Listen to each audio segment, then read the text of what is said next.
把从小带大，含辛茹苦啊。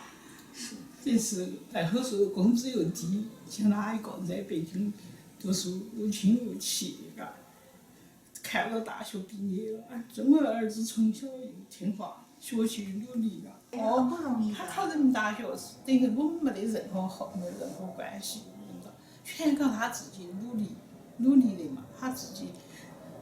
他就已经，他就要想学新闻，原先他就在成都读嘛，他已经要读医类大学。娃娃从小呢就有点政治责任心，当时我们厂里面发生了一次火灾，半晌他就爬起来写了篇稿件，就写了封表扬这些工人。这孩子还有一个见义勇为的那种。对，他就表扬这些同志，为了公共财产，亡我的精神，他就写一篇稿件。他写稿子了。就准备在成都晚报上发表。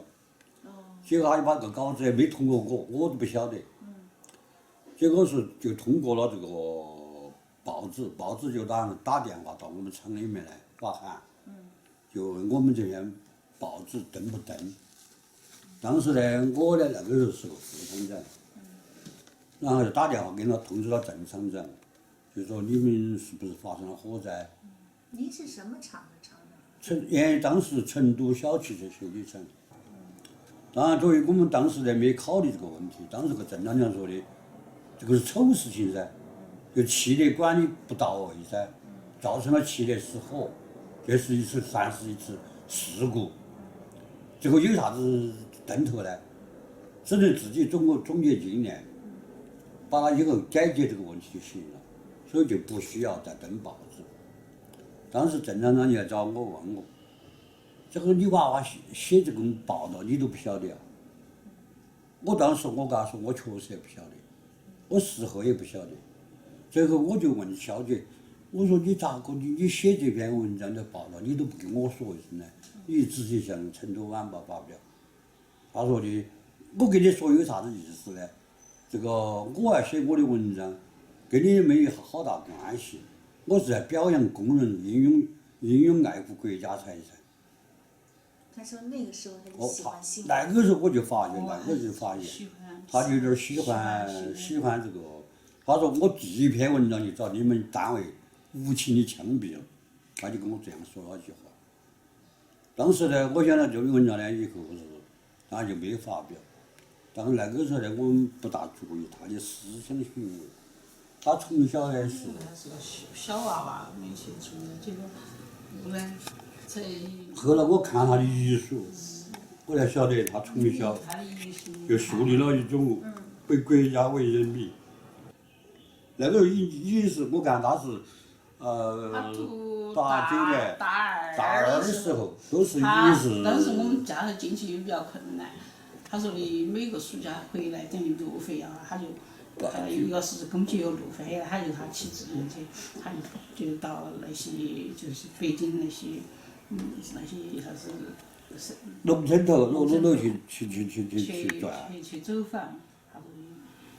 去了解一下那些农民，他看到那些农民生活好苦啊。他是在旅游过程当中骑自行车去旅游，看到一家农民，几个人穿一条裤子出门。他说的只有一条裤子，没得裤子人是。没得人换，都是换起穿条裤子出门。山区人太穷太。他就说的共产党搞了这几十年，搞的啥子名堂？很有正义感。连农民的这个基本意识，看到你共产党已经49年解放到现在都80年了，搞了几十年了，连老百姓的温饱吃住的问题都没解决好，所以当时就觉得这共产党这一套东西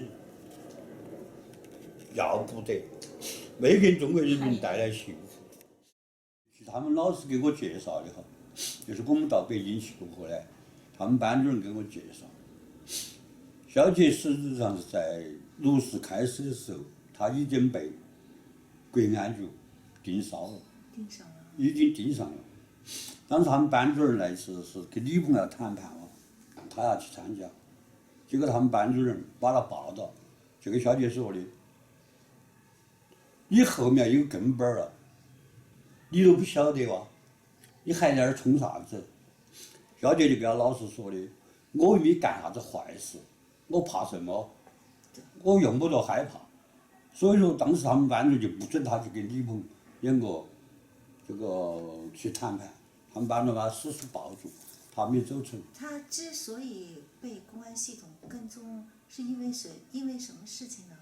不，他不，后来是方励之，他请了方励之到他们学校里讲。他方励之已经就是他们都布置好了，后他们学校领导就制止了噻，就后来说的你再就搞几个啊，要开除他的。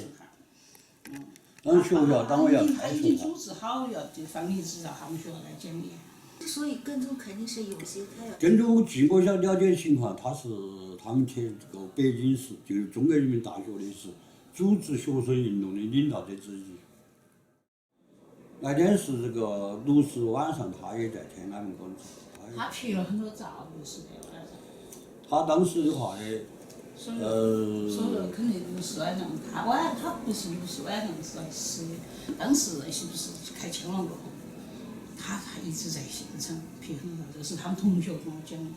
后来我们到北京去噻，他们同学说，那个时候就才死死的就把他抱到鼓掌，把他拖回学校了吧，就是这个好危险，拖回学校过后，他当时就他一相机都拍了好多照，第二天他准备回学校去工地，也就是说，就开枪那些，实际上他走的时候，他早晨去。你别那样报纸，你知道，你找得到吧？人民日报那边，在大概是读人民日报没有点他的名字，但是指明了一个姓肖的。说了一个姓肖的是吧？啊。说了一个姓肖的。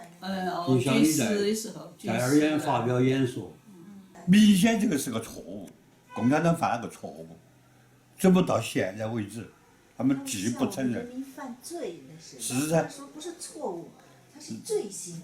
是啊，所以说这个事情就说的，包括很多你看就是以色列跟巴勒斯坦，人家都发橡皮子弹。